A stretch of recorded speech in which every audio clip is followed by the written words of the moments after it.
fellow judges and to our lovely audience, I'll start by expressing how much grateful and thankful I am for the presence of each and every last one of you. So now, let's get to the chase and get to the important part. I'm going to start with defining the key words. Starting with conflict. Conflict is a disagreement.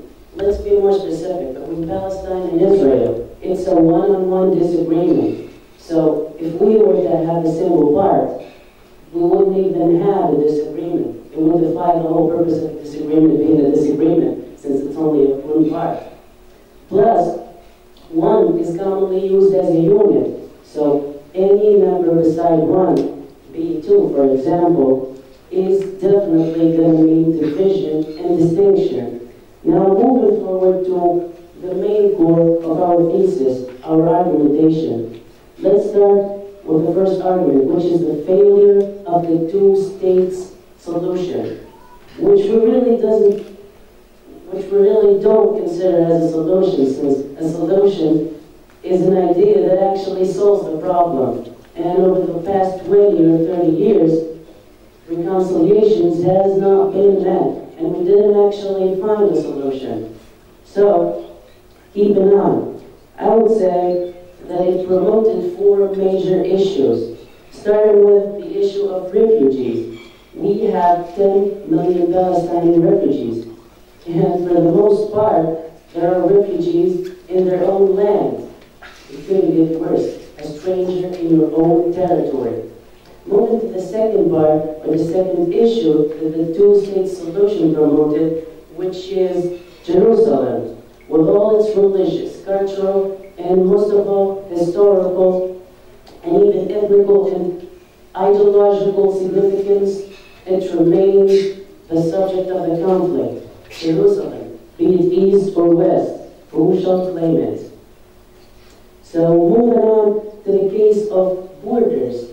Borders which have not officially been declared, have not been set nor respected since 4867. Borders have no meanings when it comes to Israel and Palestine's case.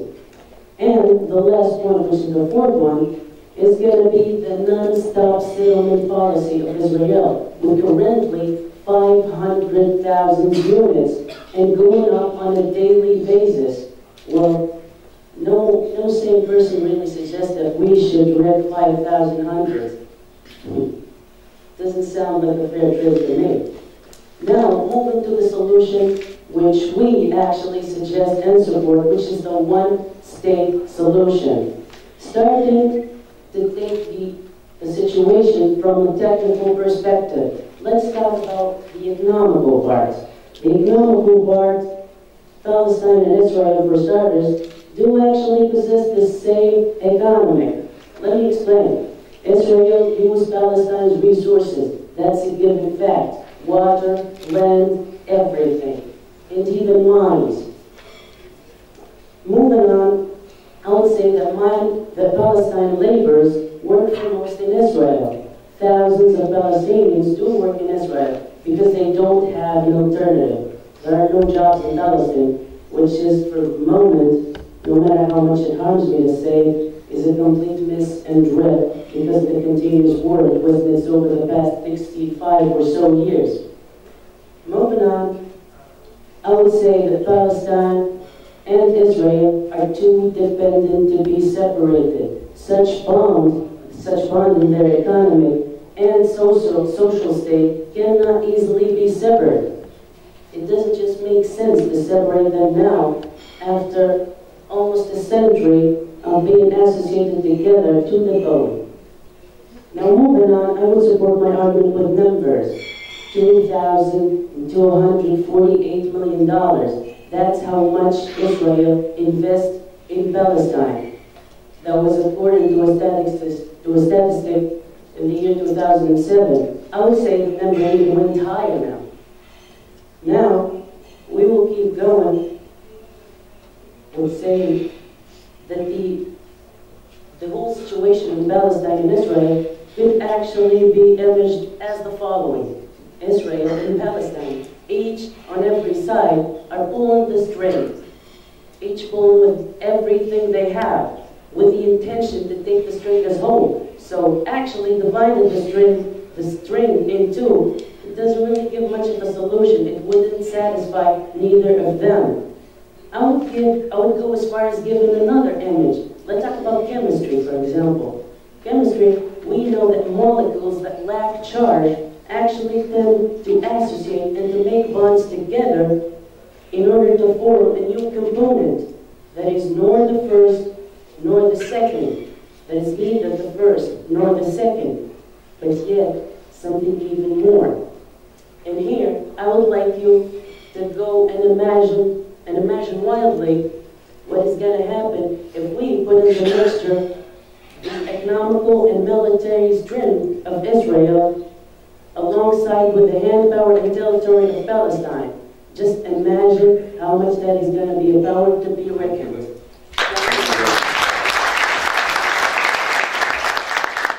Thank you very much for your speech and for your efforts.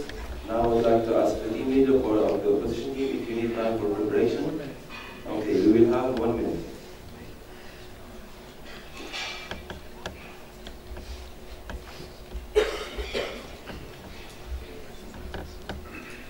And again, I would like to welcome the first speaker from the opposition team and the third speaker from the opposition team for the first negative cross-examination. So please welcome them. 1 second. Sorry. Mike. First of all, so we can be on the same page, I'm going to ask you a series of questions and try to be as brief as possible. Okay? Okay, be my guest. You think that the Palestinian-Israeli situation is a disagreement. You said that. Do you know that there were massive murders because of this disagreement? Okay, let me make it simple to you. This debate can be qualified as a disagreement. Do you think that I should kill you? By no means did I mention so. So you didn't mention the word disagreement at all in your speech? I did mention it. However, you have a confusion between disagreement and the consequence of this disagreement. Okay, you said that the attempts to reconciliation didn't work, right? Up until now, but there's hope. Okay, so you seriously think that all of these attempts of reconciliation didn't work, but living in the same country will? Please reformulate your question. You did contradict yourself. It didn't work. You said that the attempts of the reconciliation didn't work. That's what you said. Up until now, yes. So you think that living in the same country would work?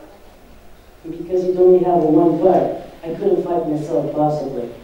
You talked about the economy.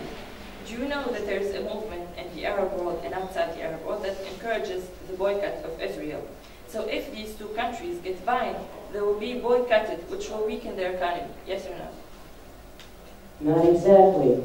Who even told you that? We haven't even practiced the idea of the unity between Israel and Palestine. We cannot make our decision based on assumptions. Okay, you said that these two countries have been associated together since the dawn of time. Would you give me the definition of association, please, very briefly? Association is to be dependent on someone, and that certain someone would be dependent on you as well. It's a relationship. So being killed is a form of being dependent? Not related. Not related, okay. Your logic really amazes me. You said that there are chemistry between these two countries. So what you're basically saying is there is chemistry between the murderer and the murder victim? Here, I would like to clarify to you once more if you wouldn't really pay much attention. I didn't say there were chemistry between them. No such thing. I imaged the whole thing as a chemical reaction. Okay, one last question. You said that these two countries exploit the same resources. Do you think that Israel has resources? There's only the Palestinian resources that are being taken advantage of by Israel. Not exactly. Saying so, you would deny the very existence of Israel. Israel does exist as a being, as a concept, but it doesn't have a firm ground. It doesn't have a territory. That's why it colonized Palestine. Then please could you enlighten me where, for God's sake, are Israelis staying now? Like in heaven? I would be honored to enlighten you, but time's up. Okay.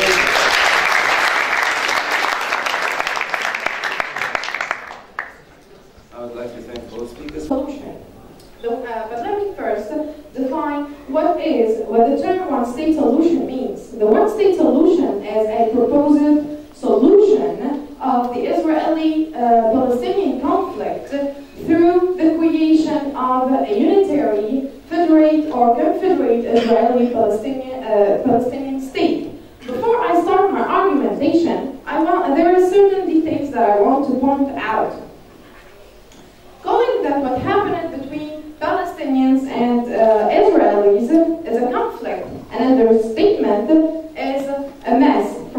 very beginning. A conflict can be between two teams during a game, but what happened and continue to happen as we speak is way more bigger than some conflicts. It's a wound that won't stop bleeding. It's a case that will never become undebatable. It's dilemma. Yes, ladies and gentlemen, it is dilemma.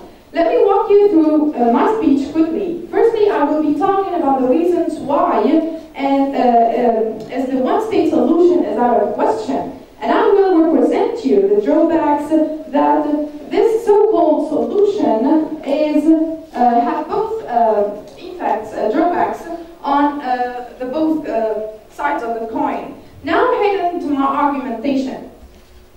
My first point will be that there is no way Palestinians and Israelis would coexist together for the simple reason that neither of them is willing to accept this situation, which the motion and my opponent consider as the one and only solution for Israeli-Palestinian dilemma. Palestinians want their country back. They want it all, and for themselves again. Nevertheless, Israelis are bypassing the solution and getting encouragement and empowerment from international society. Let me make my point a little bit clearer. The Palestinians won't settle for this solution because they still hope to get their country back, and the Israelis won't settle for this because they think, in fact, they know that they can get a better compromise, a better deal. And what makes them believe so is that they are getting a massive amount of support, which is keeping them, obviously, to persist from the international society, especially the United States of America. My second argument is that Israeli and Palestinians have a dark history together. And by dark history, I mean a horrific, 7 decades of horrific colonialism, mass murders, and human rights assault. Do you really think that such a history could be easily forgotten and just left behind overnight? Let's be realistic. I mean, human's nature is about cherishing at first a memory of a bad happening, psychology metamorphosing it into an internal furious grudge. That grudge is becoming more concrete through revenge. And when there's a blood spill in between, history has proved that whenever there is a matter of blood, conflict between two parties would never be solved by a solution as theoretically simple and practically complicated as the one-state solution. Besides, one more important thing to mention is that there is Arab peoples who's been giving the Israeli citizenship, and you know what they call them? The 48 Arabs, referring to the war known as the Independence War of 1948 to Israelis and to Palestinians as a Nakba. And they are suffering from the total discrimination. So how can you ask a government that used segregation against its own citizens to be able to tolerate one state shared with Palestinians? I speak first from a Palestinian perspective, now speaking from an Israeli perspective. A one-state solution is the Israeli-Palestinian conflict is presented as a situation in which Israel would ostensibly lose its character as Jewish state, and this would never be taken as an option from the Israeli side. It's off-table and debatable. Let's go take a look about the main reason why this whole thing first started. It was started for to found a Jewish state. Ladies and gentlemen, I've reached the end of my debate, so I'm not going to use fancy words, nor am I going to bear you with wrong sentences. To simplify things, although it's a giant fish to fry, think about being forced to live in one room with the people you hate the most. I mean, the people you really despise, who did horrible things to you. Coexisting in such situations is the identical twin of the term impossible. And thank you. Thank you very much. I would like to thank the speaker for her speech and efforts, and I would ask the leader of the presentation to time for preparation. Okay, so proceed to the first affirmative cross-examination. So I would like to welcome again the first speaker of the opposition, Mr. Speaker from the proposition, and thank you very much, ladies and gentlemen. Keep clicking on it. Keep pushing the button.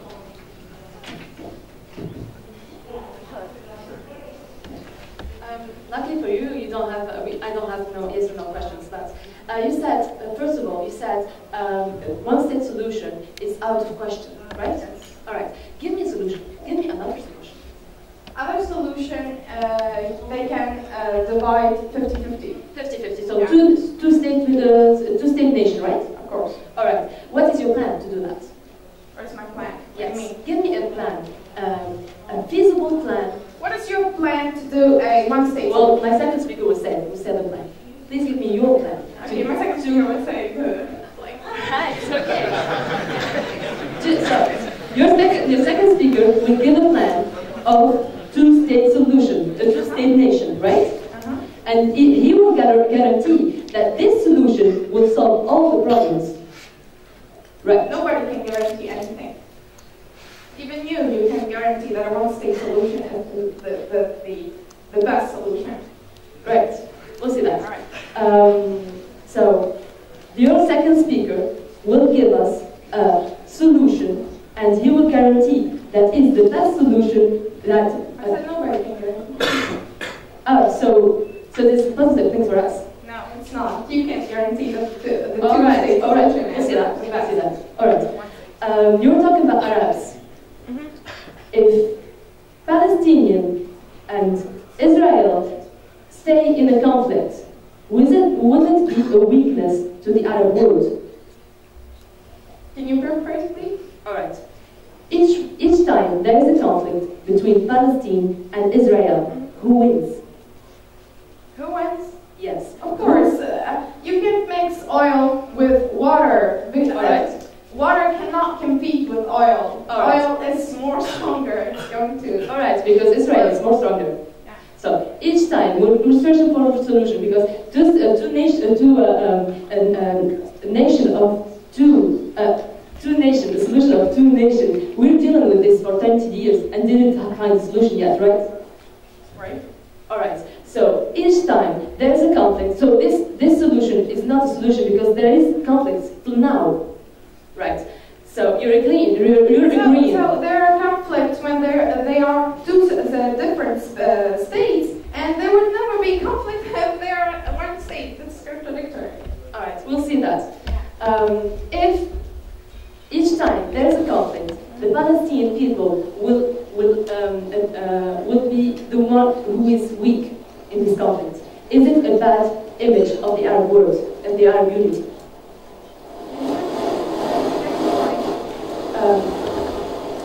The unity of Arabs is to support.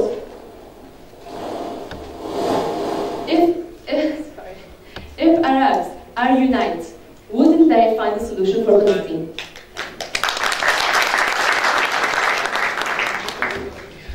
Thank you very much for the both speakers for the efforts and for this interesting cross-examination. And now I would like to welcome the second speaker of the opposition team. So before moving to that, if you need time for preparation, we will have 3 minutes for preparation. 3 minutes? Yes, 3 minutes. Thank you very much. Invite the second speaker from the opposition team. So the floor is yours, and please welcome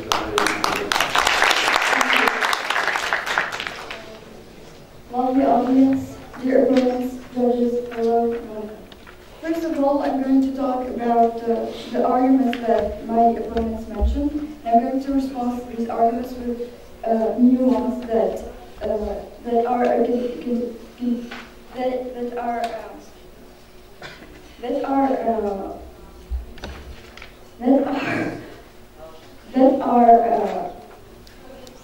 are inspired from the arguments that my friend here, my first speaker, mentioned. First of all, the first thing I'm going to talk about, my opponents mentioned something about dividing Israel and Palestine in two. So each one of the two parts of the conflict take 50% of the whole land. Okay, I'm going to respond to that. First of all, these two parts of the conflict, they are not willing to share the land for many reasons. One of these reasons is that they have the same sacred monuments with historical, cultural, and religious, cultural, historical, and religious significance. Second, they mentioned something about these people had a bloody history and they will never agree. Well, I'm going to respond to that, but before I'm going to talk about the human resources of Israel. I'm going to compare the human resources of Israel and Palestine. First of all, I'm going to say something, and you have to keep this in mind because I'm going to go back to it later. Israel is a democratic country. Don't forget that. I'm going to go back to it later. Now I'm going to speak about the population. First, my opponents mentioned something about Israel, that Israel will dominate because it is stronger. I'm going to talk about the human resources to respond to that. First, we have 3.5 million Palestinians living in the West Bank, and we have 1.5 Palestinians living in Jerusalem. And then we have in Israel, we have 7 million people. 20% of these 7 million people are Palestinian Israel. That means that they are Palestinians, but they have an Israeli passport because they didn't accept to leave their land. Okay, so we have 7 million Israeli people, and we have 10% of them Palestinians. That makes them 1.4 million Palestinians living in Israel. We add 1.4 million Palestinians living in Israel to the 3.5 living in the West Bank to the 1.5 living in Jerusalem. We have 6 million Palestinians, 0.4. It means that the Palestinian population is way bigger than the Israeli population for another reason. We have 10 million refugees living abroad all over the world. 10 million Palestinian refugees. So we have a majority of Palestinians living in this one state that we want to make real. Okay, so they have the majority. I told you earlier about something about Israel being a democratic country. They have Palestinians. When they will create one state with Israel, they will have the majority. That means that the president will be Palestinian. Okay, now you would say that Israel has power and they will not accept because they will be the fragile minority. Okay, they are again a democratic country which ensures the rights of minorities. And we have an example to improve that, to get proof, an example as a proof. South Africa, for example. White people were governing South Africa. Nelson Mandela won the elections. And white people in South Africa, they're a minority. But they still have their rights. And to this moment, they do not have any conflicts anymore. And I need to remind you that white people and black people have a bloody history. Black people were slaves. So that's, I don't see something bloodier than that. Now I'm going to talk about religion, you might say. They don't have the same religion. That's not a problem. France doesn't have an official religion. So that's not a problem. Language. Okay. We have language. They can choose more than one official language.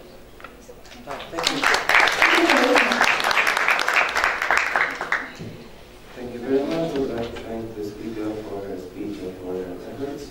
Now, before moving to the cross-examination, I would ask the team leader, and we'll have 2 minutes for preparation. Thank you.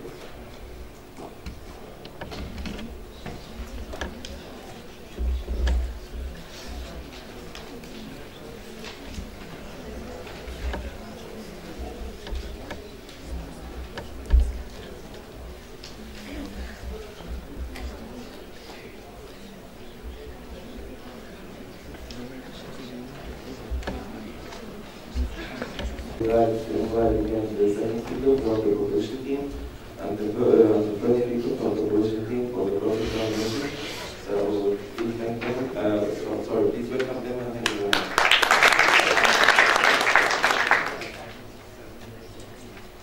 Hello again. Okay. The idea of Palestinians and Israelis living together in peace and harmony in one state with tolerance, no personal offense, is a naive idea. Okay. Do you think that other? Did you say what? No, I give you information. Okay. Do you think that a theory that has been made impossible by nearly a century of direct conflict between those people could be realized today? Actually, this solution was never really mentioned. These people were, the both sides were trying to get the whole land. This is an alternative solution to something that would never happen. It is impossible. Do you know when Israel colonized Palestine? Yes, in 1948. Okay, it's almost a century. Okay, almost. Do you know that there were millions of people murdered in this war, right? Yes, most of them Palestinians. Okay. They are not in the same state, and they are killing each other.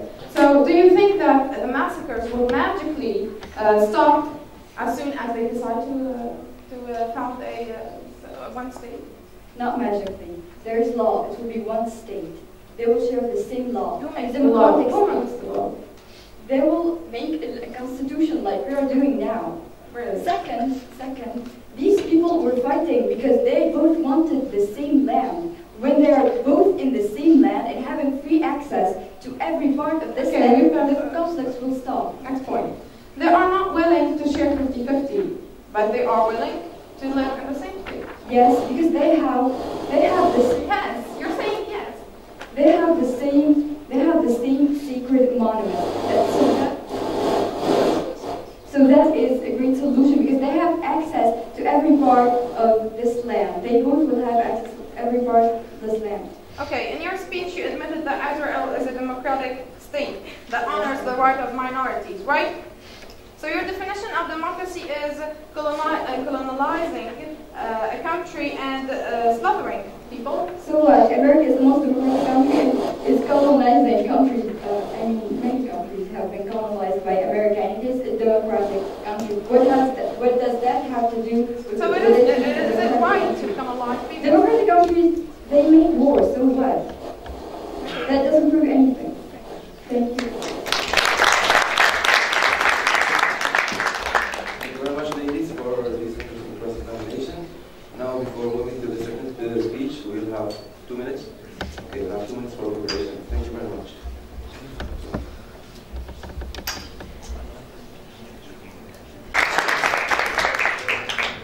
Welcome, ladies and gentlemen. The motion of today is this House believes that the only solution to the Israeli-Palestine conflict is one-state solution. We are not debating whether two-state solution is a better solution than one-state solution. So what they mentioned about two-state solution is totally irrelevant. Now let me walk you through my speech. First of all, I will be adding 2 arguments. Then I will be rebutting. First of all, let's suppose that magically Palestinians and Israelis agree on this solution, on one-state solution. What are they going to do? Firstly, what are they going to name the country? Palestine or Israel? I suppose they're going to name it Pal-Israel. No, that's a good name, Pal-Israel. So this new country, Pal-Israel, is going to have a national anthem, right? And the national anthem is one of the main characteristics of the country. So it is always glorifying the history of that country. So they cannot have just a national anthem talking about the history of Israel or a national anthem talking about the history of Palestine. It will be the national anthem talking about the history of Israel. And what is the history of Israel? It's actually the common history between Israel and Palestine. And the last time I checked, they have only a history of blood, terrorism, war, and conflict.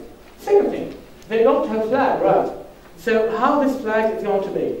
Is it going to be divided in two? The first one is for Palestine, the second one is for Israel. Are they going to agree about it? Or are they going to just make it blue or green like Libya's flag? At least Libya's flag has a meaning.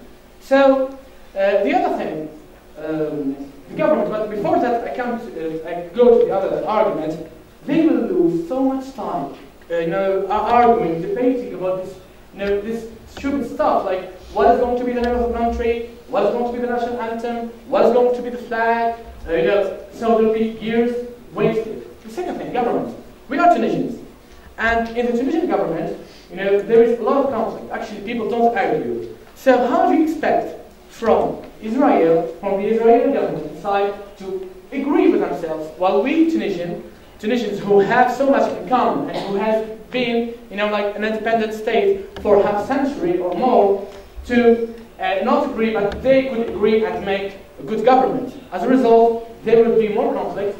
There will be like crisis, economic crisis, political crisis, and Israel is going to head out of control. Secondly, ladies and gentlemen, I will talk a little bit about violence. So, these people who hate each other are living in the same state. What is the result? There will be violence used against each other, so there will be terror and chaos, and instead of a war between an army and the resistance, there will be war between civilians. Now I have to rebuttal. So the first thing, you said that they have the same resources. Why? Palestinians have resources. They have resources, but Israelis just exploit those resources. Second thing, you talked about the units.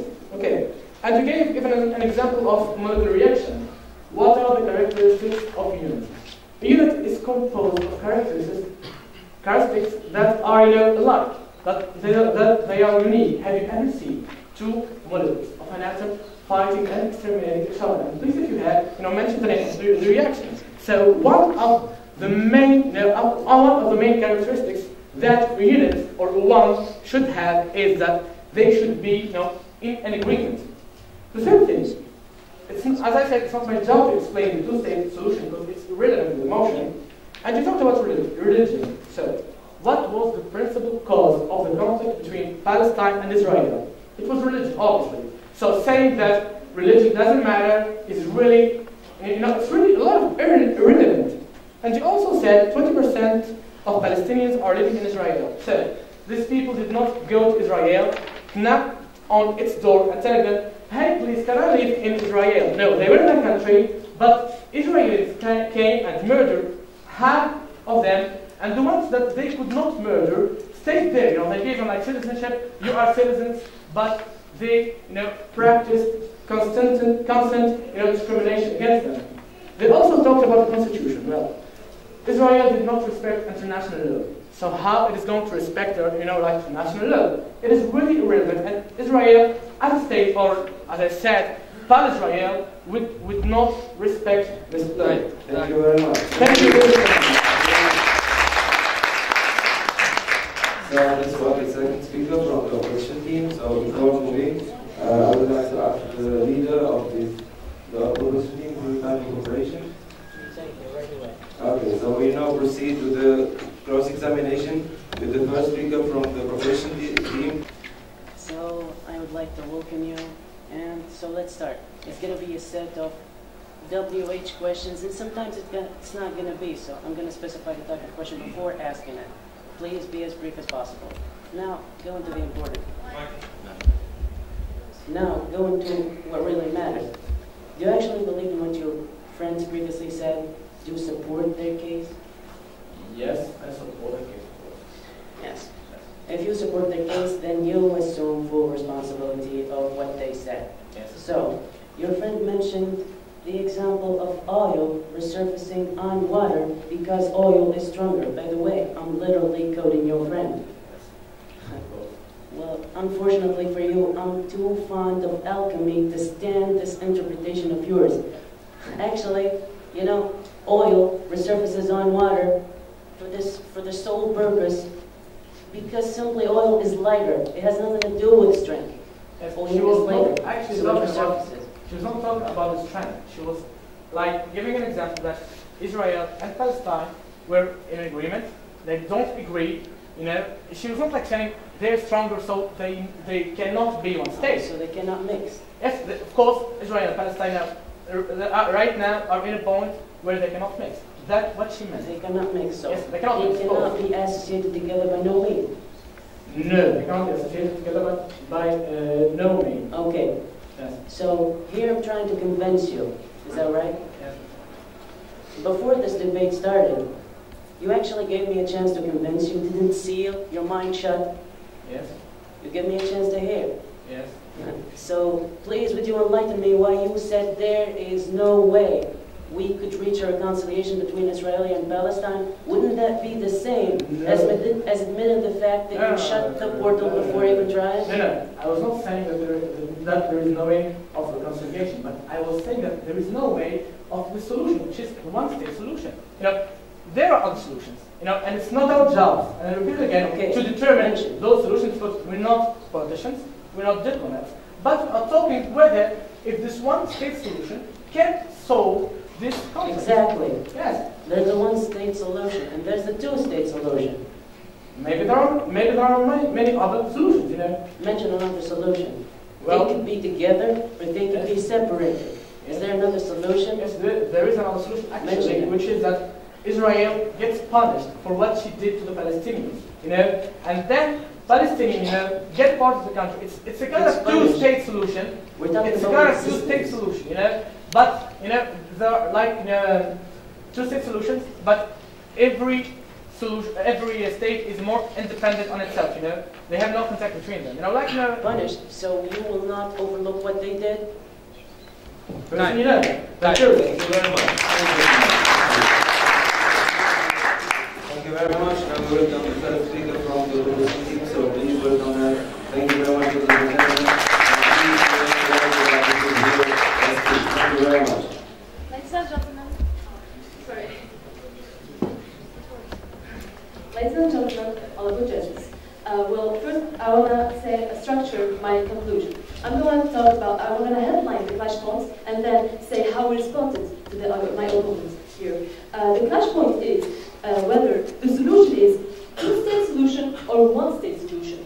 Well, this is the clash point. Well, we responded by giving why the reasons why two-state solution is not a solution, and we gave reasons why the one-state solution is more reasonable and the more taken here. We said that two-state solution is not reasonable solution. Why? Because of refugees, because of Jerusalem, because of borders, and because of settlements. These are our arguments. Then, my friend here gave an example about rule. To conclude what he said, they cannot reach reconciliation because each side of them wants the whole position, the whole piece of this cake, which is Palestine and Israel. And answering to about the one-state solution, we gave a feasible plan about politics, about religion, language. The politics, we said that the majority of these people are Palestinians, so they can gain the power. Second, we were talking about religion. Religion, it can be neutral. And then we were talking about language, and we said that it can be both languages, not only one language. So, this is how we responded to our opponent. Now to conclude, I would like to use maths.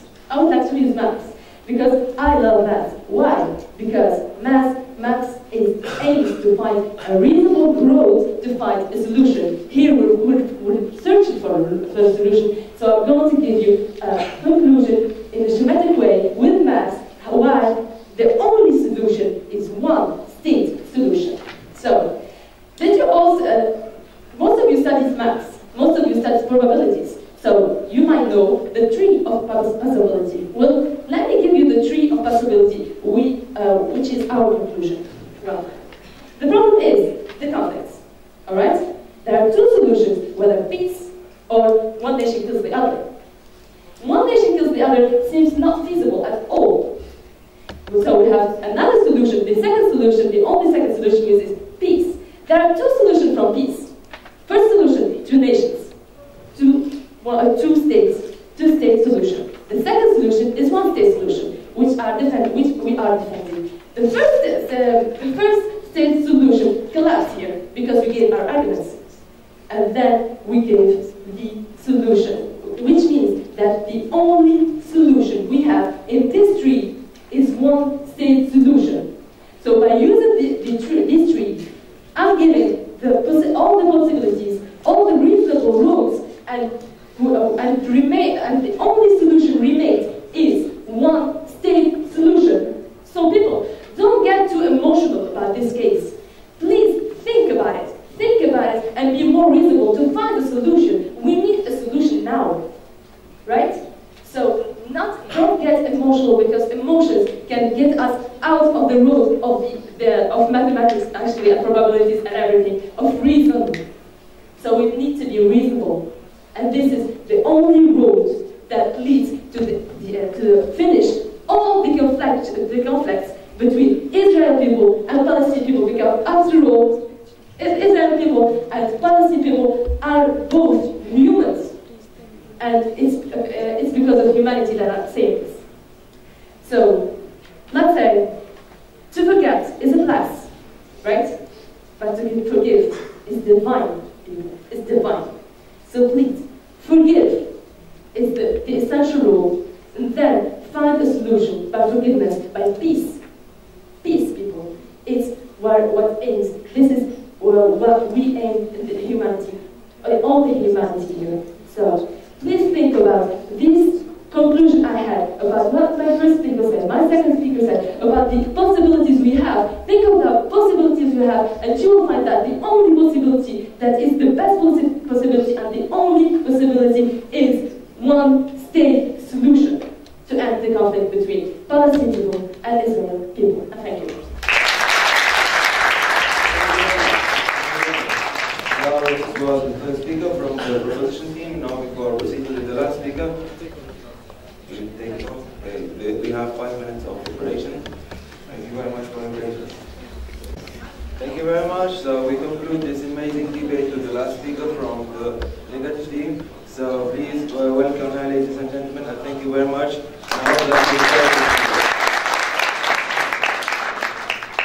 Ladies and gentlemen, dear audience, dear opponents, and dear judges, I'm very honored to stand here in front of you. First of all, I want to point out to the judges, in case you haven't noticed, the affirmative team's arguments were mind-numbingly asymptotic.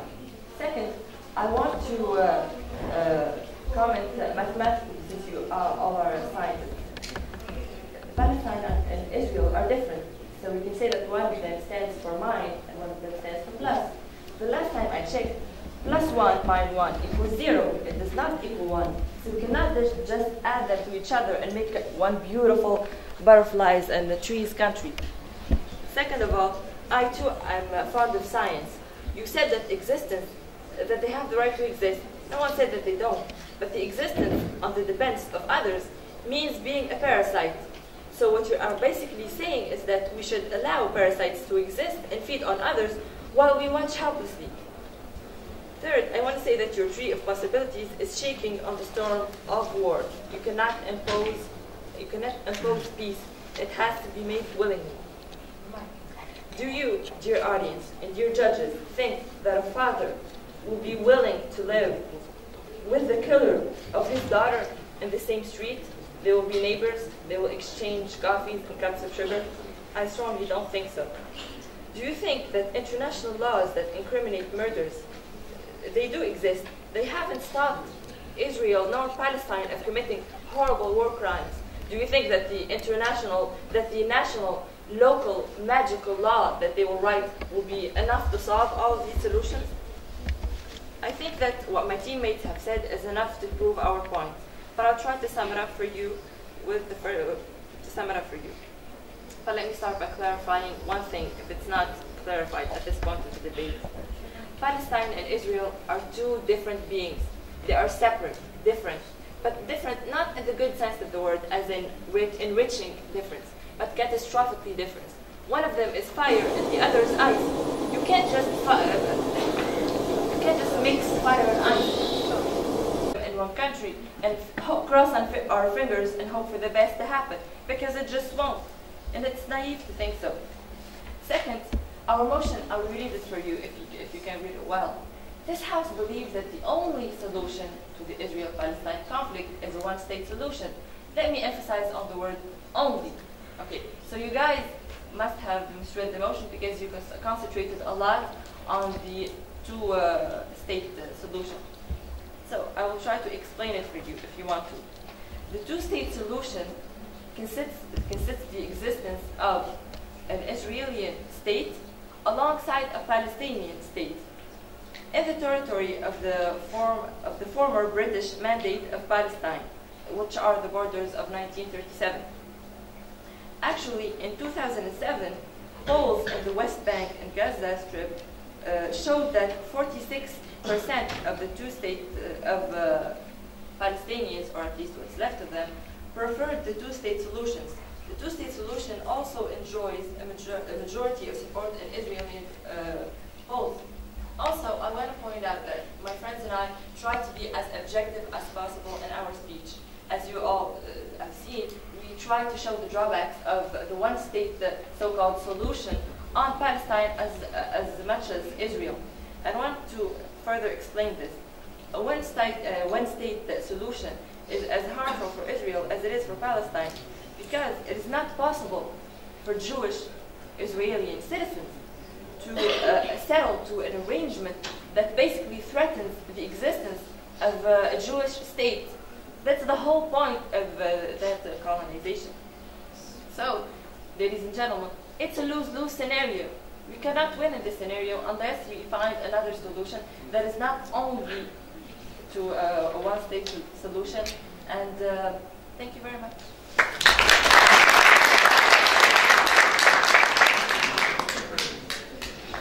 Thank you very much, ladies and gentlemen. Now we came to the end of this final. So I would like to thank both teams for their speeches and their efforts. Really, it's amazing to see this high level of debate, and really that we have great debaters in Tunisia. So will you please thank you very much, ladies and gentlemen. Please give them a round of applause.